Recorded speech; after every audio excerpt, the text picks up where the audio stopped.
Y hoy tenemos que empezar el lunes con la noticia de un asesinato que se está investigando como posiblemente también dentro del marco de la violencia política. Se trata de Percy Ipanaqué, quien era un abogado penalista que estaba postulando al Congreso con el partido Juntos por el Perú y que fue asesinado en la ciudad de Piura. Recibió 6 impactos de bala. 2 personas motorizadas se acercaron a él en un lugar público, concurrido, en plena luz del día, y le dispararon. Percy Ipanaqué, como ya lo acabo de decir, estaba postulando al partido Juntos por el Perú, al Congreso, junto al partido Juntos por el Perú. Y algunas de las teorías que maneja hasta este momento la policía es que podría haber estado relacionado el motivo del asesinato o bien con los casos que defendía, de modo que era abogado penalista, o también con sus posturas políticas. Se manejan esas dos hipótesis principales. Una que es como advertencia o violencia política enmarcada dentro del contexto de violencia política, y la siguiente que también tiene que ver con los casos que venía denunciando el señor Ipanaqué. Una de las últimas denuncias que había hecho, de hecho, estaba relacionada a presuntas irregularidades cometidas desde altos mandos de la policía, por agentes de la Policía Nacional del Perú. Como abogado, ejercía la defensa de diversos casos y en uno de estos había señalado que sus clientes estaban recaudando pruebas de haber sido sembrados, ¿no? Y de que habría implicancia de la policía en presuntos sobornos y corrupción. Había podido advertir que su vida corría peligro, que podía estar bajo amenaza, precisamente por ejercer estas defensas y por señalar la corrupción de la que está infestado el aparato policial. Preocupa, sin duda, es un antecedente preocupante a puertas de, como tú decías, empezar la campaña política cuando ya ha empezado la campaña política. Nos hace recordar a mí personalmente al caso de Miguel Uribe, hace solo algunos meses, sucedido en Colombia. Un senador de la oposición que fue asesinado también durante un mitin político mientras se dirigía a los ciudadanos, que fue impactado por un sicario. Permaneció en coma durante un tiempo y luego finalmente falleció. El caso de Miguel Uribe se supo que había sido de una persona contratada para asesinarlo y es una muestra de los extremos a los que puede llegar el incitar la violencia política. De todos los bandos, ¿no? En este caso, digamos que se trata de un político de izquierda, en el caso de Percy, pero estamos hablando del caso de Miguel Uribe, que era un senador de derecha, y hablamos también del caso de Charlie Kirk, ¿por qué no?, en Estados Unidos, que era una persona que tenía una serie de ideas políticas, que finalmente también, pues, resultó siendo un poco víctima de lo mismo que defendía tanto, ¿no? Lo preocupante de esto es que en ninguno de los casos mencionados, el sostener una idea de manera democrática dentro de un espacio de debate, el sostener posturas diversas, podría hacerte víctima o blanco de un asesinato, de que haya una violencia política que se ejerza en contra de estas figuras, ¿no? Em, lo preocupante es que los discursos que muchos políticos enarbolan, por ejemplo, Charlie Kirk, pueden llevar a estos extremos. Si no, por poner un ejemplo más centrado, pensemos en Rafael López Aliaga. Rafael López Aliaga hace algunos meses, algunas semanas, señaló que a Gustavo Gorriti había que cargárselo. ¿Qué significa que haya que cargarse a un periodista? ¿A qué se refiere? ¿Qué está queriendo decir cuando dice que es un obstáculo, que todos los problemas del Perú para el señor López Aliaga son consecuencia de Gustavo Gorriti y que hay que cargárselo? Luego, cuando se le señala haber ejercido violencia política o amenazas contra la vida de Gorriti, él señala que no, que era solamente una expresión, pero el problema es que la línea es muy delgada cuando se habla de libertad de expresión y fomentar ataques contra la vida de personas que sostienen ideas distintas a las nuestras en un Estado democrático, plural y en un Estado de derecho, finalmente, sobre todo en el marco de estas elecciones. No se vale cómo lo ves.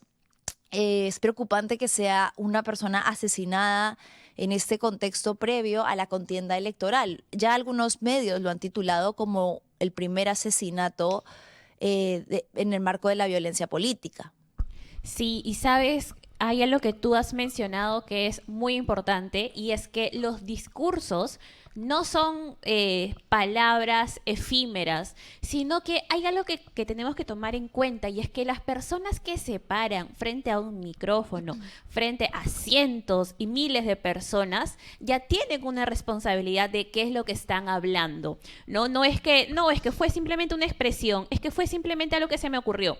Estar aquí paradas, tanto como tú, como yo, como las personas que participan del canal de la República, tenemos la responsabilidad de las cosas que decimos. Entonces es muy importante y no tenemos que normalizar el hecho de las expresiones de algunos políticos, ¿no? Políticos, periodistas, líderes de opinión, cuando hablamos y recurrimos a la violencia o incitamos a la violencia, porque el hecho también de la forma en cómo nos referimos a los demás también puede generar que otras personas se copien o intenten seguirnos esa línea en la cual nosotros estamos apuntando. Pero también, lamentablemente, hay que considerar que ahorita hay un movimiento político que, sobre todo, yo me atrevo a decir personas de derecha, que usan estos discursos extremistas como parte de su campaña política, porque estamos en un momento de polarización tan fuerte que esos discursos lamentablemente logran enganchar, ¿no? Claro, en el caso de Percy Panaque, como te decía, y a la audiencia, se están manejando estas hipótesis.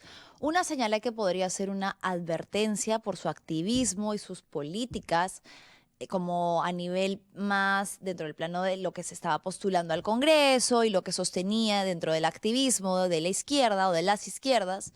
Y también que tiene que ver con el ejercicio de su labor como abogado penalista y los casos que defendía, en los que justamente una de las últimas declaraciones públicas que hizo fue advirtiendo sobre corrupción al interior de la institución policial, sobornos, ¿no? Movimientos de dinero a cambio de no detener a una persona o de liberar a otra. Y en el otro extremo también están, como tú bien decías, estos discursos que la misma derecha o algunos movimientos políticos, pero en particular el ejemplo concreto es de la derecha, que enarbola, que permite, que legitima y que puede invitar a otras personas a llevarlos a cabo, a concretarlos, porque quizás ellos desde sus posturas pueden decir, no lo digo de manera literal, no estoy incitando a alguien a que cometa homicidio, a que cometa asesinato, pero sí estás diciendo algo tan grave como que hay que cargarse a un periodista que puede traducirse en eso.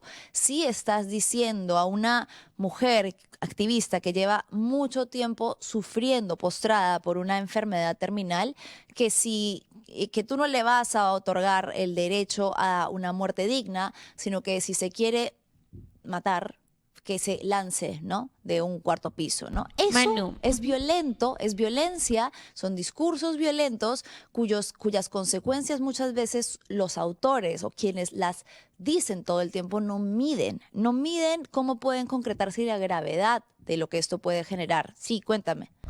tengo por aquí un TikTok de quien fue el candidato a Juntos por el Perú. ¿Qué te parece si lo escuchamos? A ver. Amigos, muy buenas tardes. Es lamentable tener que dirigirme a ustedes el día de hoy No escucho. con esta noticia tan trágica de que Piura se viene desangrando y eso no es novedad.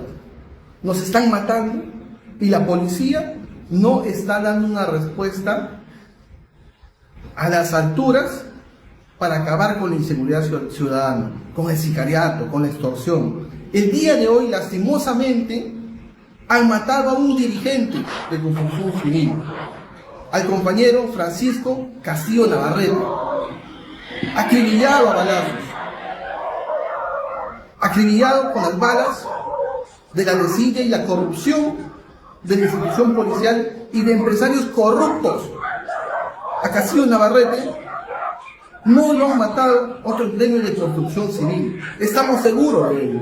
Castillo Navarrete no podía ser callado, no podía ser comprado. Defendía los derechos de los trabajadores. Nunca bajó la voz para luchar por los derechos del gremio de construcción civil. Bueno, sí, siempre es preocupante porque además es una persona que denunciaba como el nombre de este programa, de manera fuerte y clara y directa, situaciones diversas en cuanto a la delincuencia, la criminalidad, el sicariato, y ver que un par de días después de que hace una denuncia con nombre y apellido, mira, terror en Piura, sicarios, bueno, estaba hablando de un crimen en particular, atacan a sangre fría con 10 balazos, deja un muerto y un herido de gravedad.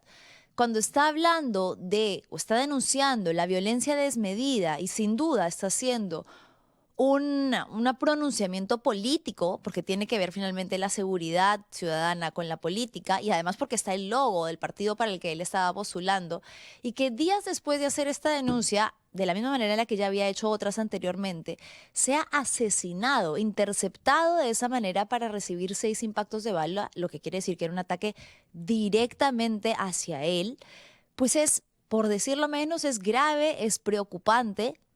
Creo que sí nos debería llevar a la reflexión, ¿no?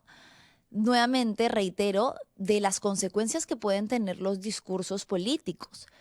2 otros ejemplos que hemos dado: Miguel Uribe en Colombia, Charlie Kirk en Estados Unidos, 2 hombres de un espectro político distintos al de Ipanaqué, pero que también fueron asesinados, en teoría y de lo que se sabe, por sus posturas políticas. Posturas que incluso muchas veces ellos, bueno, en el caso de Kirk, estaba a favor de que se tomaran tan en cuenta o fuesen tan radicales en cuanto a la defensa de estas mismas, que hasta el final de sus días se mantuvo firme con la tenencia de armas. Son ya un espectro más grande para analizar, para no irnos del plano local, pero sí, sin duda es algo que tenemos que tener mapeado y que tenemos que tener en cuenta.